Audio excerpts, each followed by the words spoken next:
Everyone loves a before and after photo. And at Depave, those kinds of images are extremely impactful for telling the story of our work. When I first heard about depaving, I felt this wave of reassurance wash over me. Like, I think we could be okay. I think quite possibly we as humans could undo some of the chaos that we have created. Here you see a before and after photo at Powell Butte Elementary, a high-needs school in East Portland. At this site, we worked with students and community members who interact with this school to transform the dead landscape you see on the left, an underutilized paved area at the school that wasn't even being used for cars. And through a reimagining, dreaming process, we transformed it into the landscape you see on the right, a verdant living space with permeable pavers and an outdoor Socratic learning space, bioswales, rain gardens, large form trees. There's a nature play area for kids, an interactive musical sculpture, and there's even a mural at the site. Needless to say, this is a living landscape that people like to spend time in. It's extremely straightforward. Look around your neighborhood. Notice where it floods when it rains, when roads have spare lanes, when parking lots are not even halfway full. It changes everything and is so insane to me when you just think that parking is just storage for people's cars. Pavement is impervious. If impervious is a new term for you, let me tell you, it means not letting fluid pass through. Asphalt is impervious, buildings are impervious.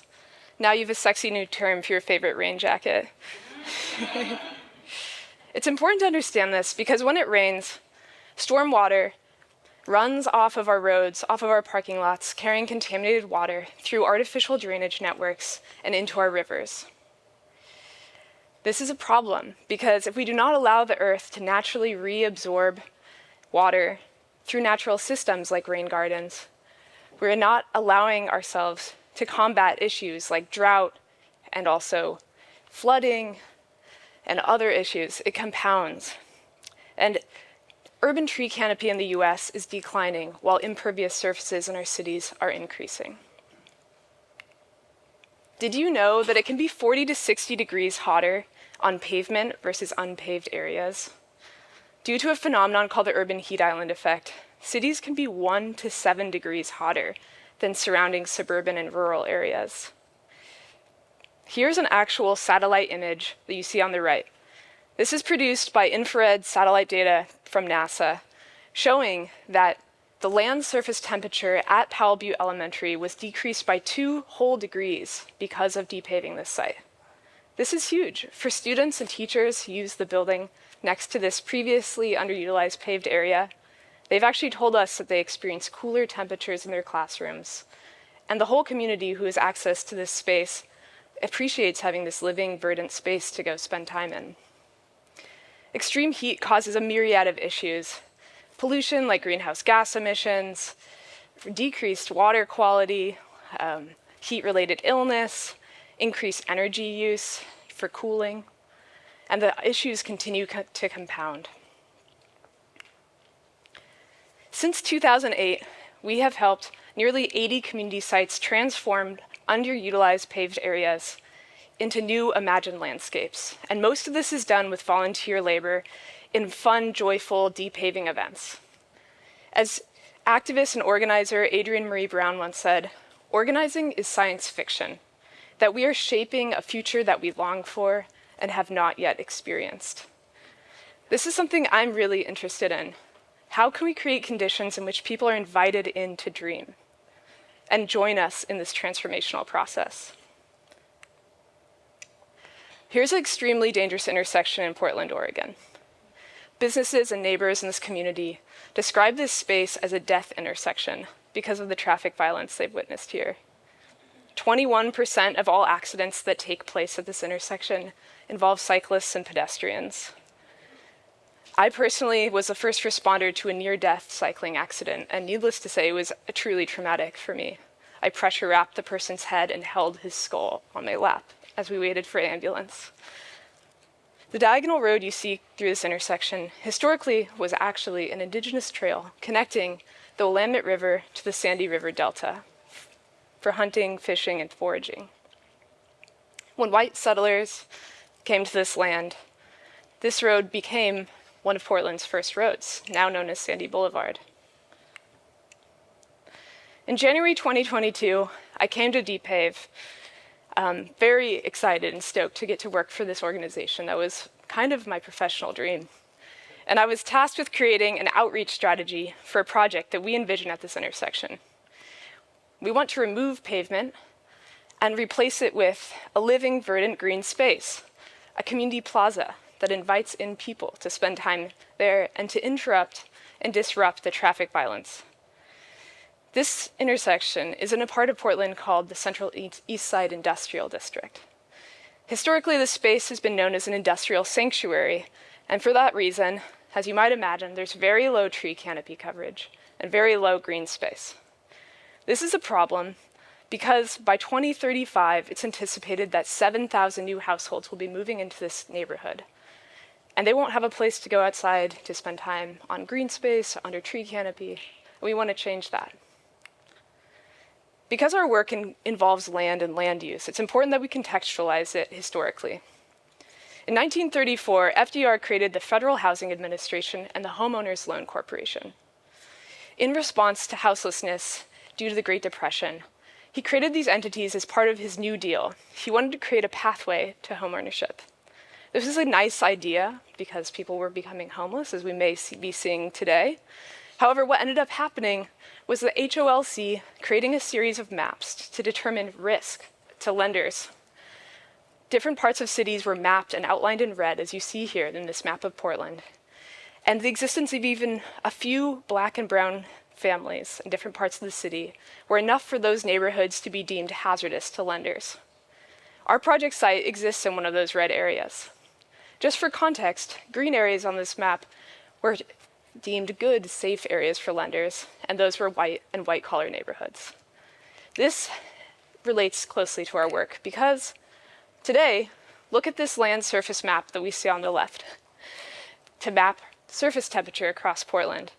On the right, there's a map showing the social context of the city through a frontline analysis that use census tract data and other social data to map frontline or vulnerable communities. These communities, frontline communities, we determined based on these historically disenfranchised groups who have experienced racialized segregation based on issues such as redlining, like I described earlier. And as you can tell, there's a direct correlation between land surface and social vulnerability, which is why we at Depave really want to focus our efforts into helping communities and putting our resources into communities where we can make the most impact.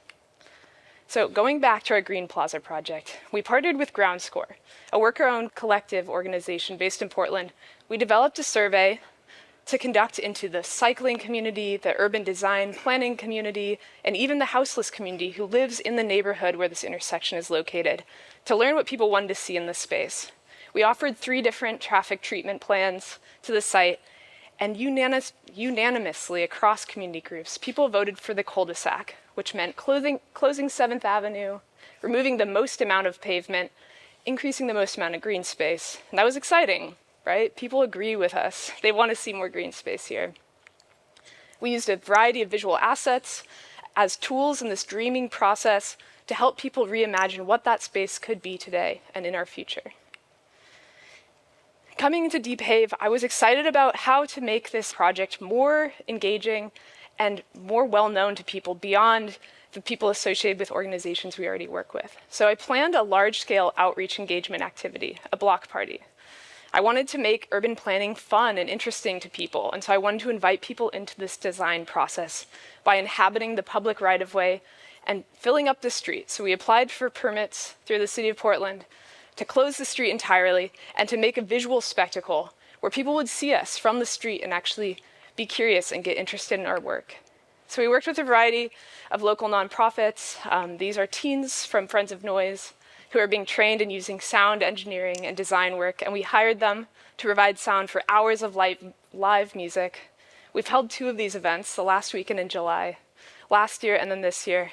We had like 8 hours of programmed live music, and all the musicians were were paid, and it was a great time. There was music in the air, and people were dancing in the streets.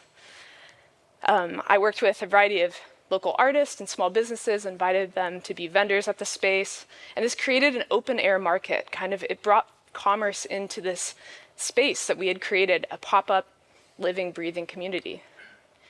Ground Score recently launched an industrial sewing program that creates pathways for employment through training houseless folks in industrial sewing machine use. And so they installed and designed this incredible shade structure over the event that was comprised solely of tents and tarps taken from homeless camp cleanups across Portland. So not only did this create just a logistical shade feature, it also was a visual asset. It created this incredible center point in the event, and it also was a memory and nod to the thousands of people living on our streets today. We created a pop-up art gallery space working with a local welder, and also brought in a BIPOC arts community organization who managed this gallery. And since our events, they've held several community arts events here because they now have a place to hold their events. People who came to the event were welcome to join in a mural painting, which was really fun, and people felt like they were actively engaged. So I'm a skateboarder, and it might seem contradictory that I'm really stoked on skating, and I also work for Depave. But I actually think that we can marry both of these things. Because I think we can make skating and green spaces compatible through these creative design processes. So I worked with local skaters and organizations to design skatable objects and features that we brought into the streets, and skating took place all day long. And a lot of those skate features had incorporations of plants. And on the mornings of the event, both years, we worked with Friends of Trees to do planting events because we had a variety of mobile planter boxes, and people planted into the events. And so it brought people in from the very beginning. They felt like they were helping re-green the space, even if it was just temporary. One of my favorite collaborations was with Brewhouse, an autonomous skate team from New York City. They, through a design forum, helped us design this repurposed refrigerator through their Wages for Housework campaign. If you don't know Brewhouse, I recommend just look them up. So it was a plantable fridge. It was skatable. There's Ari on the left skating the fridge. A group of femme skaters hanging out at the event. It was everything I could have ever dreamed of. We created exactly the living space that I hoped that we could. So we cannot fall prey to the trap in thinking that permeable, impervious, paved spaces are inevitable in our urban landscape. Nor can we become just complacently dreamy. But I believe that we can create conditions in which people are invited into dreaming. The pop-up block party event created a vision of what we dreamed to see in this space. A living, breathing community event with music and dancing and skateboarding and plants and food and free drinks for everyone. There was shade structures. We had pop-up misting stations as well. The first year we held this event, it was one of the hottest days in the year in Portland. And needless to say, the Central East Side district was extremely hot, and we actually created essentially a pop-up cooling station, which is like a community resilience hub, right? So it tied it all together. So just like the before and after photo, our understandings of dreams are closely tied to our understandings of time. Dreams are seen as reaching back into our ancestral pasts and forward to predict the dreamer's future. Dreams of a radically different future can disrupt organizations of systemic racism and dispossession, and also in doing so, we can create the future that we want to experience. We can disrupt these processes that have deep historical relationships to how we've set up our cities. The tiny utopia oasis space of the block party disrupted the dangerous death intersection. And in doing so, we are now left with the imprint of what we dream for this space. Today, the planter boxes and the pop-up art gallery still exist at that site. And so we've already begun implementing this project, and we've invited many people into our collective dreaming. Thank you.